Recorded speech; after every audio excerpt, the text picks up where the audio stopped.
स्मृति ईरानी की याचिका पर आज सुनवाई करते हुए हाईकोर्ट ने पवन खेड़ा और जयराम रमेश को नोटिस भेजा है कि स्मृति ईरानी की बेटी के बारे में जो भी ट्वीट किया गया है वो डिलीट करें कांग्रेस के नेता। किस तरीके से देख रहे हैं इसे? देखिए, पहली बात तो यह है कि नोटिस नहीं, ये आदेश है। नोटिस अलग से गया है कि शो कॉज जिसको बोलते हैं कि आप आइए और जवाब दीजिए, आपने ऐसा ऐसा क्यों बोला, कैसा किया, वो बात तो अलग है। उसके साथ साथ आदेश दिया गया है कि ये ट्वीट आप ये हटाइए। और हमको अच्छे से दिखाई दे रहा है सबको कि ये ट्वीट इन्होंने बिल्कुल बेबुनियाद, बिल्कुल बिना सिर पैर के और गलत भावना से होकर इन्होंने एक ट्वीट किया था। और ये फेक ट्वीट है, झूठा ट्वीट है। सोशल मीडिया का ये लोग गलत फ़ायदा उठा रहे हैं। उस ट्वीट को नहीं हटाएंगे तो इनके खिलाफ़ कंटेम्प्ट बनेगी और कंटेम्प्ट में इनको कोर्ट में आकर माफ़ी मांगना पड़ेगा। तो ये बात अब इनका जो झूठ है वो पकड़ा गया है, ऑन रिकॉर्ड कोर्ट के आ गया है कि जो भी इन्होंने बोला था वो फेक है। तो इनको ये सबसे पहले हटा लेना चाहिए और माफ़ी भी मांगनी चाहिए कि हमने ये गलत ट्वीट किया था, गलत भावना से किया था या अनजाने में किया था। जो भी बात है वो बता देना चाहिए साफ साफ, और तब जाकर देश की जनता को समझ आएगा कि ये क्या इन्होंने गलत किया था। अन्यथा न्यायालय इनको बहुत ही सख्ताई से डील करेगी। सर, हाईकोर्ट की तरफ से कहा गया, आज आदेश दिया गया है, इसके बाद अगली सुनवाई भी इस पूरे मामले पे होनी है जिसमें तीनों नेताओं को प्रेजेंट होने के लिए कहा गया है कोर्ट की तरफ से। किस तरीके से देख रहे हैं, कांग्रेस नेताओं की मुश्किलें बढ़ने वाली हैं इस मामले में या नहीं? बिल्कुल मुश्किलें बढ़ने वाली हैं। मैं उनको चैलेंज करता हूं कि अगर उनके अंदर हिम्मत है तो फिर से ट्वीट करें या कोई कांग्रेस का लीडर इसको रीट्वीट करके दिखा दे। ये बिना सिर पैर के, बिना रीढ़ की हड्डी वाले लोग हैं जो बिना बातों के, झूठी बातों को आगे बढ़ाते हैं। और ये न्यायालय ने अब ये एक रुख कर लिया है तो इनकी मुश्किलें तो बढ़ेगी। इनको माफ़ी मांगना पड़ेगा, इनको ट्वीट हटाना पड़ेगा। नहीं हटाएंगे तो हमारे देश का कानून इतना सख्त है कि इनको पसीने आ जाएंगे और इनको बहुत परेशानी होने वाली है। इसके लिए ये तैयार रहें। और ऐसे ज़माने चले गए कि जो मुंह में आता है, जो बकवास कर दिया, जो ट्वीट करना है कर दिया, किसी के बारे में कुछ भी बोलकर भाग गए या अपनी नेतागिरी दिखा दी, वो अब नहीं होने वाला।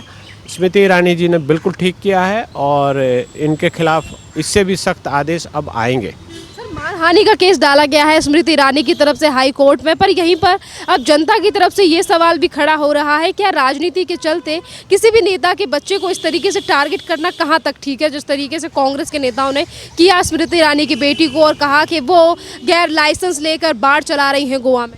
देखिए, मूल बात तो ये है कि लाइसेंस जिसके नाम था वो पहले मर चुका है। तो ये इस बात को इतना तोड़ मरोड़ कर कांग्रेस की जो अपनी स्टाइल है उसमें कहा गया कि बिना लाइसेंस या मरे हुए आदमी के नाम लाइसेंस ही है।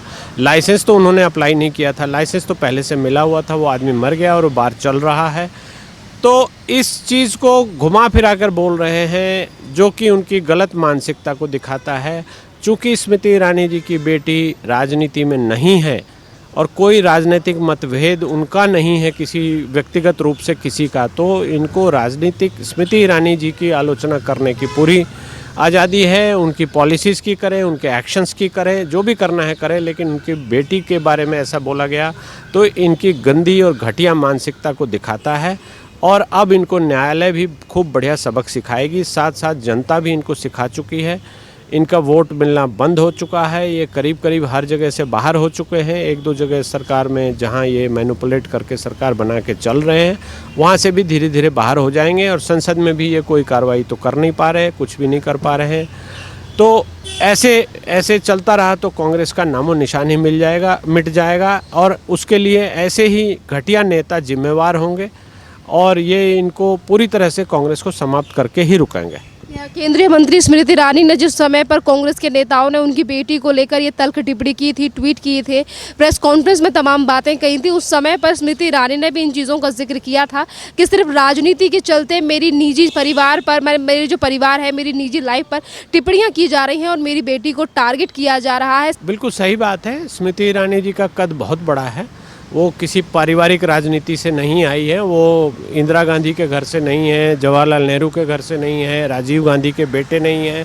तो वहाँ चुनाव लड़ा और अमेठी में क्या हुआ ये सबको पता है, वो वहाँ से जीती है। इसका बदला कांग्रेस के लोग ले रहे हैं। कहीं ना कहीं कांग्रेस के लोग इतने अंधे भक्त हो चुके हैं राहुल गांधी का गुणगान करने के लिए कि वो ऐसी गलत सलत बातें बोल रहे हैं। सच्चाई ये है कि स्मृति ईरानी वहाँ की सांसद है, राहुल गांधी को हरा कर आई हैं, तो ये फ्रस्ट्रेशन इनकी दिखाई दे रही है, जो कि कांग्रेस का अपना एक पुराना चरित्र रहा है और अब ये बहुत ज़्यादा दिन चलने वाला नहीं है, ये बात तय है। सर, राहुल गांधी देश के प्रधानमंत्री नरेंद्र मोदी की नीति को लेकर ट्विटर पर ट्वीट करते हैं, पर उन्हीं के नेता अगर स्मृति ईरानी की जो 18 साल की बेटी है, कॉलेज में पढ़ती है, आज अगर उसकी लाइफ को लेकर इस तरीके से टारगेट करने की कोशिश की जा रही है, तो किसी भी कांग्रेस के बड़े नेता का बयान सामने क्यों नहीं आया? क्यों सोनिया गांधी से लेकर राहुल गांधी ने अपने नेताओं को लेकर कहा कि नहीं, ये चीज़ गलत है? देखिए, सबसे पहली बात तो कि कांग्रेस में कोई बड़ा नेता तो है नहीं, जो भी नेता हैं वो छोटे मोटे नेता रह गए हैं। बड़ा जब वो रहे होंगे या जब उन्होंने कुछ बड़ा किया होगा तो उनको हम बड़ा नेता कह सकते हैं। और कांग्रेस का कल्चर भी दिखाई दे रहा है कि एक बच्चा अपना कोई काम कर रहा है, कुछ भी कर रहा है, आप उसको नैतिकता का पाठ पढ़ाने वाले आप कौन हैं? आप कौन हैं उसके बारे में बोलने वाले? चूँकि उसकी माँ ने आपके जो राजकुमार हैं उनको चुनाव में पटखनी अच्छे से दे दी, तो आप लोग उस भावना से दूषित होकर उनके घर के विषय पर बोल रहे हैं, जो कि बहुत ही गलत बात है। हमारे भारतीय संस्कृति में ऐसा नहीं होता है। अगर आपकी दुश्मनी है किसी से तो उसके बच्चों से दुश्मनी नहीं होती इस तरह की। और चूंकि ये राजनीति है, यहाँ पर कोई दुश्मनी नहीं हो सकती, होनी भी नहीं चाहिए। आप जो भी विषय है, विषय के ऊपर बातें करें। जो स्मृति ईरानी की पब्लिक लाइफ में जो एज ए मिनिस्टर वो काम कर रही हैं और एज ए एमपी वो काम नहीं कर पा रही हैं, कर रही हैं, उसकी आलोचना कीजिए। उससे आगे आपको उनके पर्सनल लाइफ में बोलने का कोई अधिकार नहीं है और इनको ये वक्तव्य बिल्कुल वापस लेना चाहिए, नहीं तो हमको उसकी पूरी कड़ी से कड़ी निंदा करनी चाहिए। जितनी भी निंदा हो सके करनी चाहिए और भर्त्सना करनी चाहिए। और ऐसे लोगों को हम कुछ नहीं बोल सकते, सिर्फ यही बोल सकते कि ऐसे लोगों का दिमाग फिर गया है जो ऐसी फालतू बातें बोल रहे हैं। इनको जनता ज़रूर सबक सिखाएगी। एक तरफ हाई कोर्ट की तरफ से कांग्रेस के नेताओं को लेकर आदेश, दूसरी तरफ नोटिस, वहीं तीसरी तरफ ईडी जिस तरीके से कांग्रेस की आला कमान सोनिया गांधी और राहुल गांधी से कर रही है नेशनल हेराल्ड मामले में पूछताछ, किस तरीके से देख रहे हैं कांग्रेस के अस्तित्व को आप? देखिए, कांग्रेस का अस्तित्व तो बहुत पहले ख़त्म हो चुका है। कांग्रेस ने अपनी जड़ें खुद ही खोद ली है और ईडी जो नोटिस दे रही है उस केस को गौर करेंगे तो देखेंगे कि कांग्रेस के आम वर्कर का और पब्लिक का पैसा जो चंदे में वहाँ पर आया, उस पैसे को इन्होंने हवाला के थ्रू नेशनल हेराल्ड के केस में इधर से उधर किया है, प्रॉपर्टीज़ खरीदी हैं। तो उसमें इन्वॉल्वमेंट तो सोनिया गांधी की और राहुल गांधी की दिख रही है, कांग्रेस के दूसरे नेताओं की भी दिख रही है और है भी। तो उसका तो इनको कानून का सामना करना ही पड़ेगा। कानून की प्रक्रिया है, वो कानूनी रूप से जांच होगी, परख होगी। अगर इनकी इन्वॉल्वमेंट है तो इनके खिलाफ चार्जशीट फाइल होगी, ट्रायल होगी। अगर इनका दोष सिद्ध हो गया तो इनको सज़ा भी होगी, इनको जेल भी जाना पड़ेगा। और हो सकता है अभी जांच में ये गड़बड़ी करते पाए जाएं तो इनको कस्टडी में भी ईडी ले ले और ये कस्टडी में लेकर भी पूछताछ करें, इनका कस्टोडियल इंटरोगेशन करें। ये सब जांच एजेंसी की अपनी प्रेरोगेटिव है, वो करें। लेकिन ये दिखाई दे रहा है कि इन्होंने बहुत बड़ा गड़बड़ घोटाला किया हुआ है, गड़बड़ झाला किया हुआ है और ये जो गड़े मुर्दे हैं वो इनको चैन से बैठने नहीं देंगे। इन्होंने बहुत गलत कर रखा था देश में और अब सब चीज़ें खुल कर सामने आ रही हैं। उसका परिणाम तो इनको भुगतना ही पड़ेगा। जो कांग्रेस के नेता खुद परिवार को लेकर राजनीति कर रहे हैं, आज वो ईडी की जांच को लेकर ये कह रहे हैं कि सोनिया गांधी और राहुल गांधी को परेशान करने के लिए केंद्र सरकार ने ईडी का इस्तेमाल किया है।